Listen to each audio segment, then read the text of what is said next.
we've tried to change up what we've been doing just from situational work. And I thought yesterday was, man, I thought they did a great job competing. We first session was really high red, but then we finished with competition, which was, fourth down.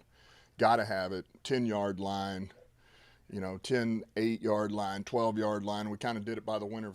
If the first group was able to succeed offensively, then you actually got to move it a little closer, 2 yards, So we just kind of, there was, by whatever group won, then the next group would benefit from that. But essentially, it was a gotta have it, man. And I told A. Lynn, and we all know it, anybody in this league knows it on the offensive side of the ball, it is difficult to score when it's gotta have it fourth down and you're at the 10, the 12, the 8. Those are hard, man, because you have to throw. Everybody knows it. You got to get to the end zone. The defense doesn't care if you dump it down. You want them to throw it down to the back. So we put those guys in a tough situation, and I thought they responded. And you got to get on top of that stuff to even have a chance. You got to be able to see it. But, and then the next one was 2-point play. So now it's a little bit more both sides of the ball, but it become a little more difficult on your defense. You're on the 2-yard line, and there's a few things you can do, but it's just good to be put in those situations competitively and make them have to think that way, make the quarterbacks have to make a decision with the ball, and your defense to know the situation, man. This is what they're doing. This is what they have to do. So it was great. It was great work. I'll open it up for questions. Michael Harris, start us off.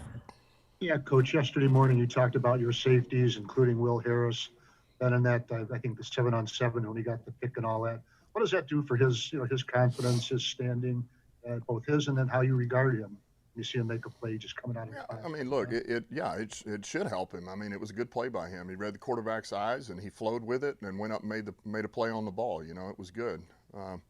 So there again, he's one of many in that room that I feel like is improving. All right, great. Thank you. Mm-hmm. Corey Woods. Hey, Dan, how's it going this morning? Real good. Hey, Corey Woods, Woodward Sports. So yesterday I observed Deuce Staley out there being really vocal, especially with the running backs, just really on him and demanding. I know it's really early on right now, but can you just talk about how instrumental Deuce has been to what you guys are trying to implement? Yeah, I mean, Deuce there's a reason why I wanted him here, and it's look, there's a lot to it, and it's like I said before, he is, man, he's high energy, he's done it, he's got, he's an excellent fundamental coach when you're talking about technique and all those things, but he does a great job in the perspective of the running back when it comes to your reads, carrying the football, as it pertains to protection. Man, he's outstanding with those things. Working with the offensive line, telling those backs, man, these are the calls. This is where it's going. Understand, you got to start here. You're working left to right, right to left, knowing where the mic point is, blah blah blah. And so and then on top of that, man, he brings juice to the practice. I mean, we talked about energy, but he really gets it going. And if you don't bring some type of energy as coaches and players, really. You hope that they begin to feed themselves, but if not, it's our job as coaches to feed the wolf, and or I guess I should say feed the lion, if you will. Then you're just going to have another day. You'll just be out there going through the motions. So there's always got to be some type of competitive spirit, energy that's been injected into the practice from somebody, and Deuce does an outstanding job of that because the defense hates him. So that's already a step in the right direction. Hey, Burkett. Hey, Dan. Good to see you. Just a couple things. We haven't seen Austin Bryant the last couple practices. Just what's going on with him? Yeah, he just had a minor little injury last week. No big deal. We're just holding him to be smart about it. And we expect him to be, ready to go for training camp, full tilt, no problem. So he's been up till that happened. He's done a nice job for us, but no issues there. Okay. And then you talk a lot about competition, obviously being a staple of everything. Just since this is our first go round with you and we haven't seen any in-season practices yet, how do you keep competition going in season? Do you do a lot of ones versus ones? How do you balance that versus prep for the week's opponent, I guess? Yeah, there'll be some things that I'd like to do that we will do during the season. When it's third down emphasis, we'll probably have some ones versus ones for 2 or 3 plays to finish the period. But I think you have to keep some of that stuff going. And look, you gauge where you're at too. Where are we at from a health level?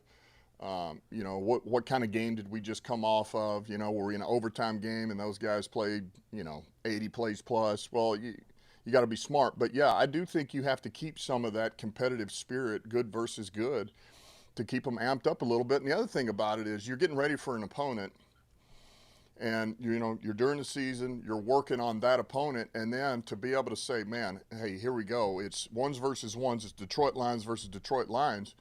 Well, you kind of have to play ball, you know. Now you've practiced against your defense, but it's you got. Hey, man, let's play your keys, man. Play what we've given you from the get-go, man. This is the, you know, this is always the keys of the test. If you live by these guidelines, it doesn't matter what they do. Honor your rules, and you'll be just fine. So I think there's something to that too about those guys just playing the look and reacting to it.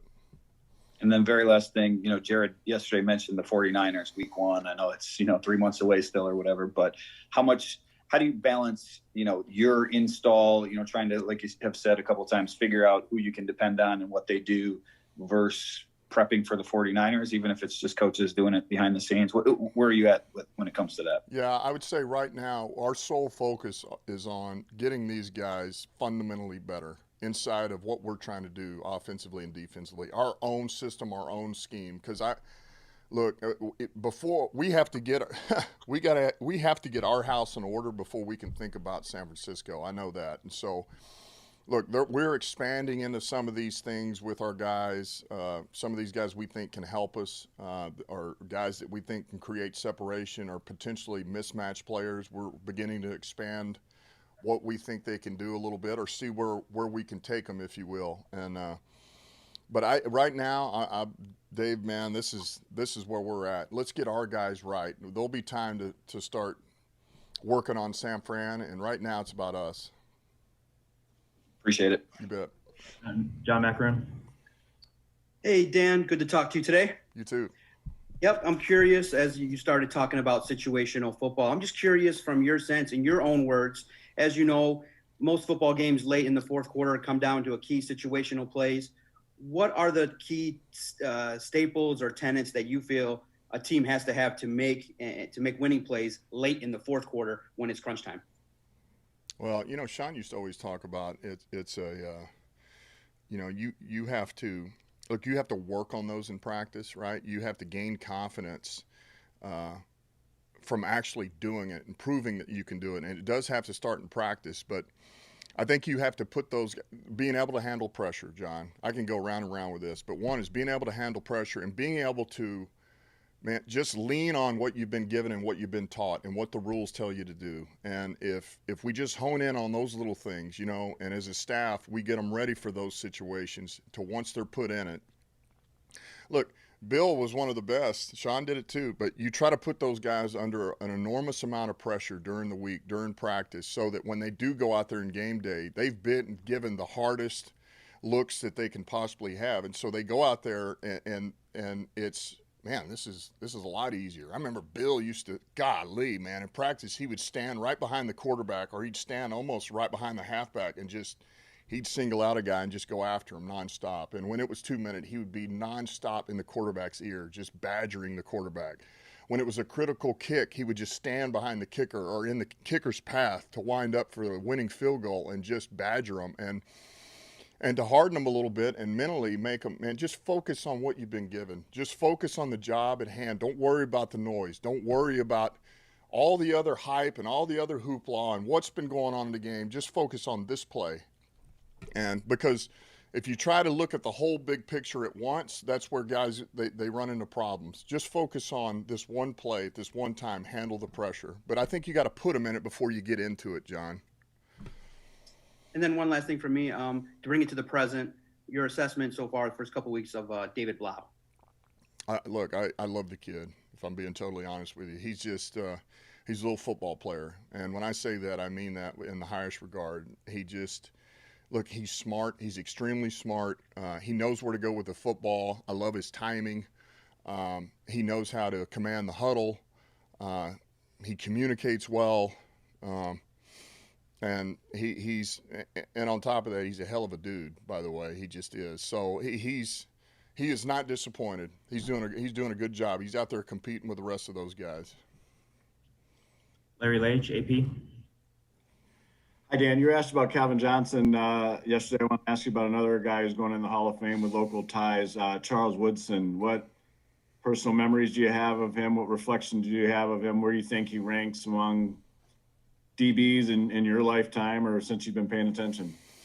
Yeah, look, I don't know where I would rank him. I just know he's obviously one of the best. And I'll give you one quick story. Here's what this was really kind of towards the end of his career when he was at the Raiders, and I was coaching at Miami, and I remember we were down in the red zone, and I remember we had a play up to where basically all we had to do was hold Woodson. Quarterback Tannehill just hold Woodson, flip back, and it was really a double move to the tight end up the seam, and tight end won. We got the exact look we wanted, and we knew if we could just hold Woodson, we'd be just fine. I remember Tannehill, boom, and sure enough, man, Woodson, he kind of held for one tick, and I mean, he moved. He was ahead of his eyes. Woodson was ahead of the quarterback's head and eyes, and so when he flipped, we threw it, and man, he went over there and made a last-minute play, knocked it down, but it was just his reaction.